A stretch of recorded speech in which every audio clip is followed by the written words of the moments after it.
Hello there, yes, welcome to this week's edition of DPTV News in HD.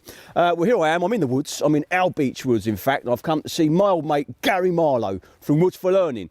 He's going to teach us how to safely make a fire, what with bonfire night coming up and all, so let's go and find him, shall we? Where is that Gary Marlow? Can't find him anywhere. Anyway, whilst we're having a lovely walk in the woods, we might as well talk about the news. Now, our headline this week was to do with Novartis. We've had this in the paper a few times now because, of course, they started consultation on the planning part of it in September.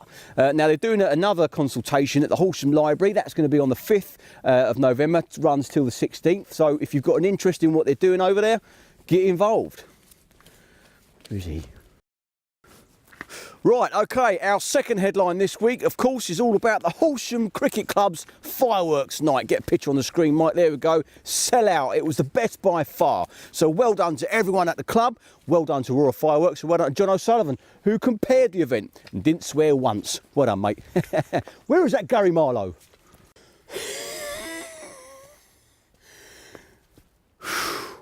Right, headline number 3. That's right, £10,000 reward for the arsonists that set the fire at Loxwood Meadows. Get something on the screen, Mike. There it goes. Look, can you see that? That's how you don't make a fire. So the reward's out from the owners of that meadow. So let's get them caught.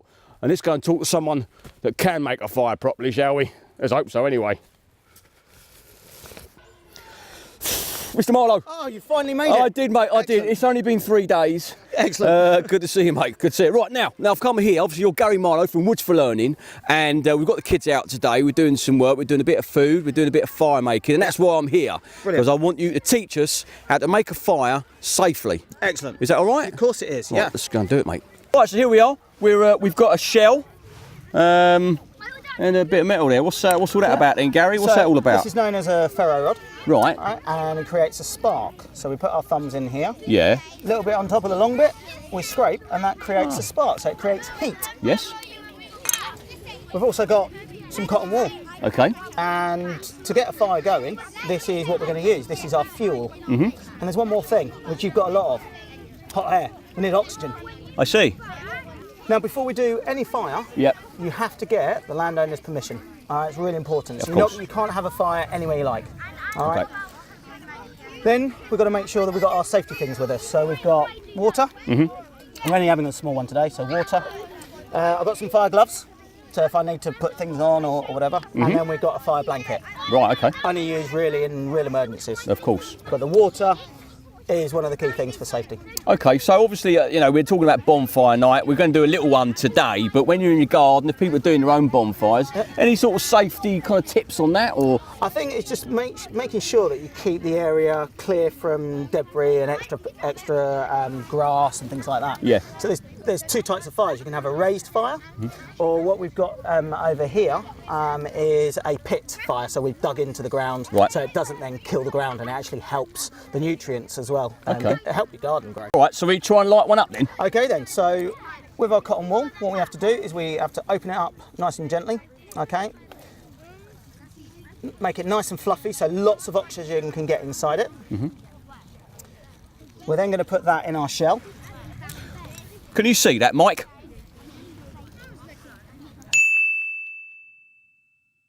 Then we put our thumbs in the roundy bits. All right. A little bit on top of the long bit. And the way I'm positioned, I'm 1 knee, 1 foot. Oh dear. Okay, the reason why we do 1 knee, 1 foot, well, if you go where you were, Yeah. if I accidentally bump into you, you're going to fall over. Yes. Whereas if I'm 1 knee, 1 foot, you're not going to fall over. Very Yeah. true. So, we're 1 knee, 1 foot. We're then going to go there, and then we're going to light our fire. There we are. And that's it. Right, where's the marshmallows? That's what I want to ask. They're in the bag. All right, come on, let's go get marshmallows. Forget the marshmallows, I'm having a biscuit. No!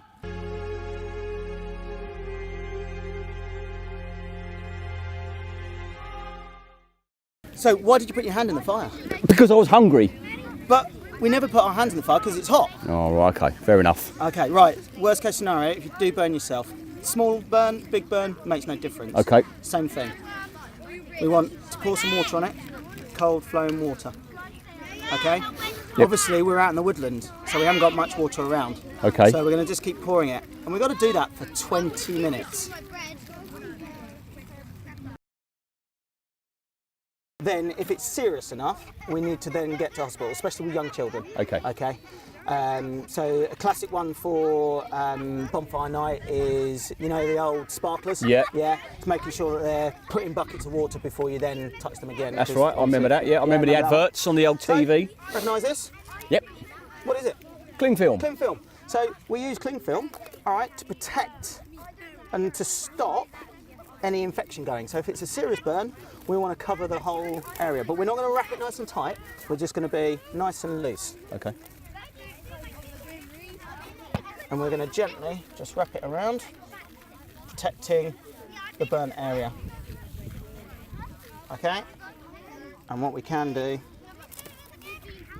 is we can add a little bit more to seal the wound. So did you learn, this is, because you're not just Woods for Learning, are you, Gary? Where else are you? I mean, one of the other things I do in the community, I'm a Horsham community responder. Right. So we go out with 999 calls for emergencies. Yep. So we do with all sorts. So you know, potentially burns, but we never get sent out to, if there's a huge fire or whatever, we won't get sent No. to those. Okay. But, you know, this is stuff that you can do at home. Yeah. We wouldn't do anything different. Sure. Cold water, cold running water, 20 minutes. That will save a lifetime of scarring and any issues. Okay, all right? fine, all right.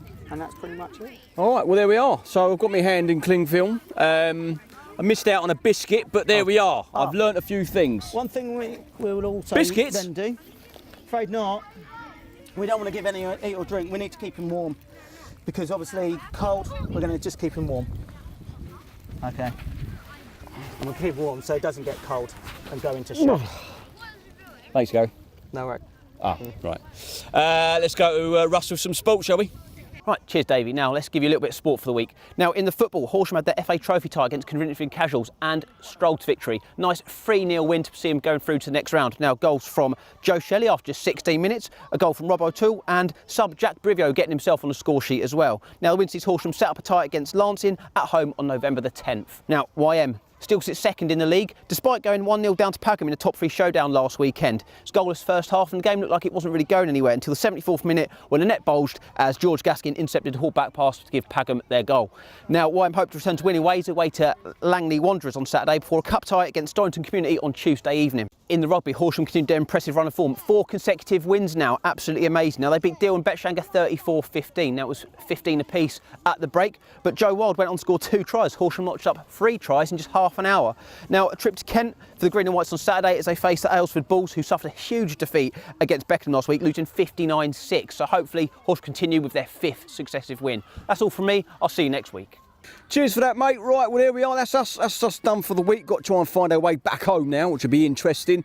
I mustn't forget to tell you about Follies, which is the new HAODS show. That's happening between the 6th and the 10th of November. And tomorrow, of course, it is Children in Need. So Pudsey and my old mate Dave Benson Phillips will be in the Carfax. So I'll probably see you there. So have a lovely weekend and God bless. Come on, Russ.